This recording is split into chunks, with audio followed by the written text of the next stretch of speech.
NU didirikan itu untuk mengantisipasi berkembangnya faham Wahabi yang ketika itu berada di Saudi Arabia.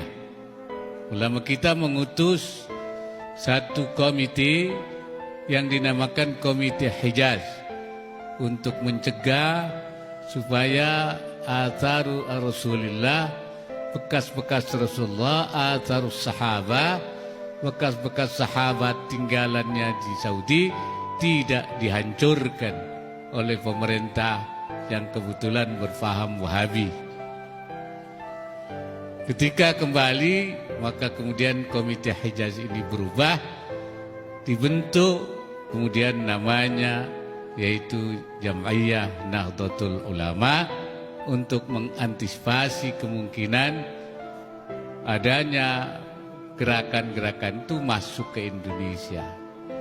Sekarang ini justru bukan antisipasi, sudah ada di Indonesia. Wahabinya ada, bahkan ada HTI-nya, bahkan ada juga gerakan-gerakan yang anak-anak kita dulunya tidak puas dengan gerakan yang kurang ekstrim dari NU, kelompok FPI. Nah, mereka kemudian juga memisahkan diri atau keluar dari kelompok NU karena menganggap NU kurang keras, padahal bukan kurang keras, tapi NU bijak, ya, santun di dalam berjuang. Jadi kadang-kadang orang tidak bisa membedakan antara lemah dan bijak, antara lemah dan santun. Nah, kalau soal pengaruh, saya kira satu-satunya organisasi yang paling ditakuti di Indonesia ini ia adalah Nahdlatul Ulama. Yang lain tuh hanya puluhan ribu, paling banyak ratusan ribu. Kalau NU kan jutaan. Jangankan teriak, dehem saja. Kalau NU sudah, itu orang gemeter semua. Nah, ini yang tidak difahami, ya. Tapi sekarang tantangan itu di depan kita. Bagaimana memahamkan ini kepada masyarakat.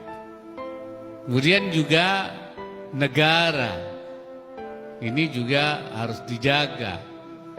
NU bukan hanya berjuang merebut kemerdekaan, tetapi juga menjaga, mengamankan baik dari kembalinya penjajah seperti terjadi ketika lahirnya resolusi jihad untuk menangkal kembalinya penjajahan, yaitu yang kemudian ditetapkan sebagai hari santri dimulai dari fatwa Hadratus Syekh. Ini merupakan upaya NU untuk menangkal kembalinya penjajahan. Dan sekarang ini bukan tidak ada ancaman, ada separatisme yang ingin memisahkan diri. Ada juga radikalisme yang ingin mengubah negara ini. Padahal negara ini sudah kita sepakati. Bagi kita NU, NKRI adalah harga mati, sudah selesai. Karena NKRI ini hasil daripada kesepakatan. Oleh karena itu, saya menamakan negara ini negara kesepakatan. Melalui Pancasila sebagai titik temu, sebagai kalimatun sawa, Undang-Undang 45 sebagai kesepakatan, ittifaqat wataniyah, kesepakatan nasional, ittifaqat akhawiyah, kesepakatan sama saudara sebangsa. Makanya Indonesia adalah negara kesepakatan. Ada yang menyebutnya sebagai Darus Suluh, ada yang menyebutnya Darul Ahdi Wasyahada. Saya lebih suka menyebutnya Darul Mitsaq. Karena apa? Karena memang ada ayat yang berbunyi fa in kana bainakum wa bainahum mitsaqun fadiyatun musallamatun ila ahlihi. Jadi kalau ada antara kamu dan mereka non-muslim ada mitsaq, kesepakatan hidup berdampingan secara damai, maka tidak boleh ada yang dikorbankan. Kalau yang ada yang dikorbankan, maka kalau di antara mereka ada yang korban, kamu harus membayar diyat, denda yang musallamatun ila ahlihi, serahkan kepada keluarganya. Ini mitsaq. Kan Rasulullah di Madinah juga pernah membuat mitsaq Madinah. Karena itu kita harus menjaga dari upaya-upaya yang melanggar, yang mukhalafatul mitsaq. Makanya ketika saya ditanya apa itu khilafah itu islami apa tidak, saya bilang islami. Karena apa? Dulu ada khilafah Utsmaniyah, ada khilafah Abbasiyah. Tapi yang islami itu bukan hanya khilafah, kerajaan juga islami.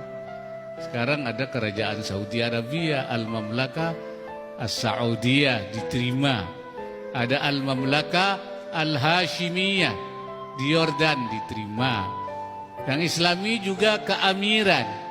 Ada di Kuwait, Abu Dhabi, ada Qatar. Yang Islami juga Republik Indonesia, Republik Islam Pakistan, Republik Mesir, Republik Turki. Jadi kalau soal Islami, semua Islami. Nah, kenapa khilafah ditolak di Indonesia? Saya bilang bukan ditolak, tapi tertolak. Ya. Kenapa tertolak? Karena mukhalafatul mitsaq, menyalahi kesepakatan. Kesepakatan kita Republik, makanya namanya NKRI, Negara Kesatuan Republik. Lah kalau jadi khilafah kan nggak ada NKRI-nya, NKKHI, Negara Kesatuan Khilafah jadinya. Padahal kita bilang NKRI itu adalah sudah harga mati, tidak boleh diubah. Jadi hal-hal yang seperti ini yang sebenarnya tidak perlu diperdebatkan, tidak perlu meteng-teng ya. Ini urusan khilafah kayak mau perang Bratayuda. Padahal sebenarnya kita letakkan saja secara proporsional. Kenapa itu tertolak? Karena memang mukhalafatul mitsaq, menyalahi kesepakatan. Kerajaan juga tidak bisa mukhalafatul mitsaq, keamiran juga tidak bisa. Yang muwafaqatul mitsaq adalah republik. Selesai, gampang sebenarnya. Tapi ini memang radikalisme, intoleran ini sekarang berkembang, ya. Bahkan sudah memasuki titik-titik yang bukan hanya dilakukan melalui dakwah, tetapi sudah melalui gerakan-gerakan politik. Bahasa sekarang sudah politisasi dan menggunakan instrumen-instrumen politik untuk memenangkan gerakan-gerakan radikal dan intoleran di Indonesia ini. Ini merupakan bahaya yang kita hadapi, yang harus dihadapi oleh bangsa ini. Disinilah NU itu harus muncul di depan.